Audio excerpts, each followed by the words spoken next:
శ్రీ గురుభ్యో నమః శ్రీమాత్రే నమః. ఈరోజు మనం ఈ వీడియోలో ఆడపిల్ల పుట్టడానికి దేవుడు మీ ఇంటిని ఎందుకు ఎంచుకున్నాడో తెలుసుకుందాం. ఇంటికి దీపం ఇల్లాలని, ఆడపిల్ల పుడితే మహాలక్ష్మి పుట్టిందని ఇలా రకరకాలుగా చెప్పుకున్నప్పటికీ కూడా ఆడపిల్ల కడుపులో పడిందని తెలిసి తెలియగానే కడుపులోనే చిదిమివేసే వాళ్ళు మన సమాజంలో అడుగడుగునా కనిపిస్తూనే ఉన్నారు. ఆడపిల్ల పుడితే మైనస్ అని, మగపిల్లాడు పుడితే ప్లస్ అని భావించే మూర్ఖులకు కూడా కొదవలేదు.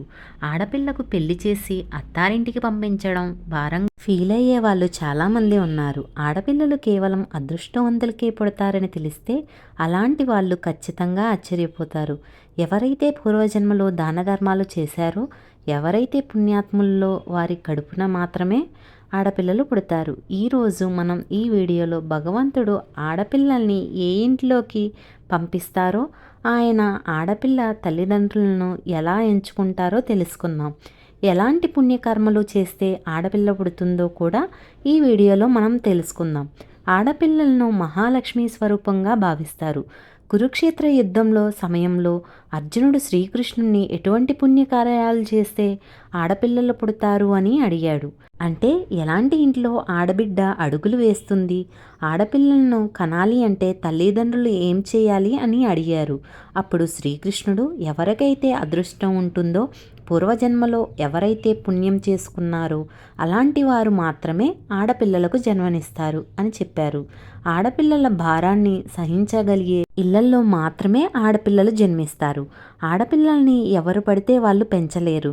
గుండెల మీద కుంపటి అని చాలామంది భావిస్తూ ఉంటారు. ఆడపిల్లని పెంచే స్తోమత వాళ్లకు లేదు అని వాళ్ళు గ్రహించరు. ఎలాగైతే బంగారాన్ని, వజ్ర వైడూర్యాలను ప్రతి ఒక్కరూ కొనలేరో, అదేవిధంగా ఎవరు పడితే వాళ్ళు ఆడపిల్లల్ని పెంచి పోషించలేరు. కేవలం ఆడవారి వల్లనే ఈ సృష్టి ఇప్పటి వరకు కొనసాగుతూ ఉంది. సృష్టికి మూలం ఆడదని మన పెద్దలు ఊరికే అనలేదు. ఆడదే అమ్మగా మారటానికి తన సర్వస్వాన్ని అర్పిస్తుంది. కానీ ఎప్పుడైతే ఈ ప్రపంచంలో ఆడపిల్లలు జన్మించడం ఆగిపోతుందో అప్పటి నుండి ఈ విశ్వంలో మానవజాతి కూడా అంతరించిపోతూ ఉంటుంది. మగపిల్లల్ని వంశోద్ధారకుడు అంటారు, కానీ వంశాన్ని ముందుకు నడిపించేది మాతృమూర్తి మాత్రమే. ఏ ఇంట్లో అయితే ఆడపిల్ల పుడుతుందో ఆ ఇల్లు స్వర్గ సమానం అవుతుందని మీరు ఎన్నోసార్లు చదివే ఉంటారు. మగవాడు కేవలం ఒక వంశాన్ని మాత్రమే ఉద్ధరిస్తే ఆడపిల్ల ఇటు 2 కుటుంబాలకు జీవన జ్యోతిగా మారుతుంది. పుట్టింట్లో తల్లిదండ్రుల బాధ్యతను తీసుకోవటమే కాదు, మెట్టినింట్లో అత్తమామల బాగోగులు కూడా సమర్థవంతంగా నిర్వహిస్తుంది ఆడది. ఆడవాళ్ళు పిండ ప్రదానం చేయకూడదని చాలామంది భావిస్తూ ఉంటారు, కానీ ఇందులో ఏమాత్రం నిజం లేదు. ఎందుకంటే రామాయణంలో స్వయంగా దశరథ మహారాజుకి అతని కోడలు సీతాదేవి పిండ ప్రదానం చేసి మోక్ష మార్గాన్ని చూపించింది. కేవలం రామాయణంలోనే కాదు, మన హిందూ పురాణాలలో కూడా ఆడపిల్లలు తన తల్లిదండ్రులకు పిండ ప్రదానం చేయవచ్చు అని చెప్పబడింది. ఒకవేళ అత్తారింట్లో కూడా ఎవరైనా మగవాళ్ళు లేకపోతే అటువంటి సమయంలో ఆడవాళ్ళు పిండ ప్రదానం చేయడానికి పూర్తిగా అర్హులు. ఎవరి ఇంట్లో అయితే ఆడపిల్ల పుడుతుందో వాళ్ళు చాలా అదృష్టవంతులు. ఇక ఒకరిద్దరు ఆడపిల్లలకు జన్మనిచ్చిన తల్లిదండ్రులు పెట్టి పుట్టారనే చెప్పాలి. అందుకే ఆడపిల్లలను మహాలక్ష్మి స్వరూపంగా పోల్చి చేస్తారు. మన సమాజంలో ఆడపిల్లలకు చదువెందుకు, తొందరగా పెళ్లి చేసి అత్తారింటికి పంపించేస్తే సరిపోతుంది కదా అనే ఆలోచనతో ఉంటారు. కానీ ఇలాంటి ఆలోచన ఒక ఆడపిల్ల భవిష్యత్తును పాడు చేస్తుంది.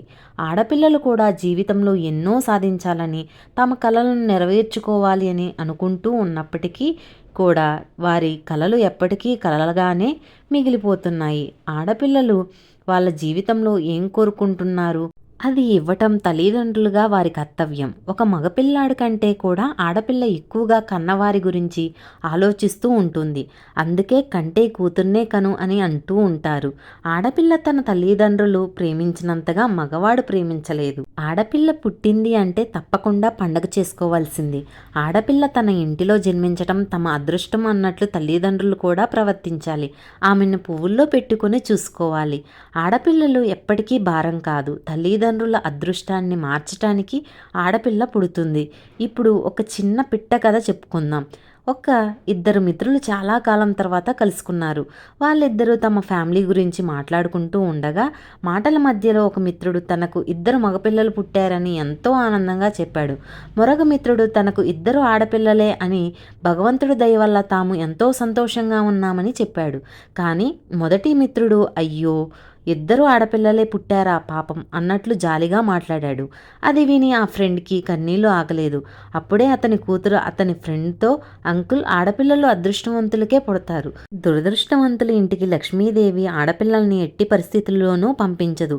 ఎవరైతే ఆడపిల్లలను పెంచుకునే సామర్థ్యం కలిగి ఉంటారో వారికి మాత్రమే అమ్మాయి పుడుతుంది. మానసికంగా పేదరికంతో బాధపడుతున్న వారికి ఎప్పటికీ ఆడపిల్ల పుట్టదు అని అమ్మాయి ఘాటైన సమాధానం ఇచ్చింది. ఒకసారి స్వామి వివేకానంద వైష్ణవీదేవి టెంపుల్లో మెట్లు ఎక్కుతున్నారు. అప్పుడే ఒక రైతు భుజాల మీద తన కూతుర్ని ఎక్కించుకొని వెళ్తూ ఉన్నాడు. అది చూసిన స్వామి వివేకానంద, అయ్యా మీరు మీ అమ్మాయిని ఎత్తుకొని గుడిలోకి వెళ్ళలేరు, నాకు ఇవ్వండి, మీ అమ్మాయి బరువును నేను మోస్తాను అని అన్నారు.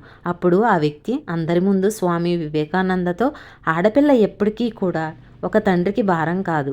ఎవరైతే ఆడపిల్లలు బరువుగా భావిస్తారో అటువంటి వారికి ఆడపిల్లలు కనే అదృష్టం కూడా దొరకదు. ఆడపిల్లల్ని కనటం అదృష్టం, వారిని పెంచటం వరం. అంతేకాకుండా ఆడపిల్లలు ఇంటి పరువు మర్యాదలను నిలబెడతారు. ఆడపిల్లలను ఆడపిల్ల అని ఎందుకంటారు? ఎందుకంటే ఆమె ఈడపిల్ల కాదు, ఆడపిల్ల కాబట్టి. కానీ ఆడపిల్ల ఎప్పుడూ పరాయి ఇంటి పిల్ల కాదు, ఆమె ఎప్పటికీ మన ఇంటి పిల్లలే. కన్యాదానం చేయడం కూడా మహా అదృష్టంగా భావిస్తారు. అన్ని దానాల్లోకి ఉత్తమమైన దానం ఈ కన్యాదానం.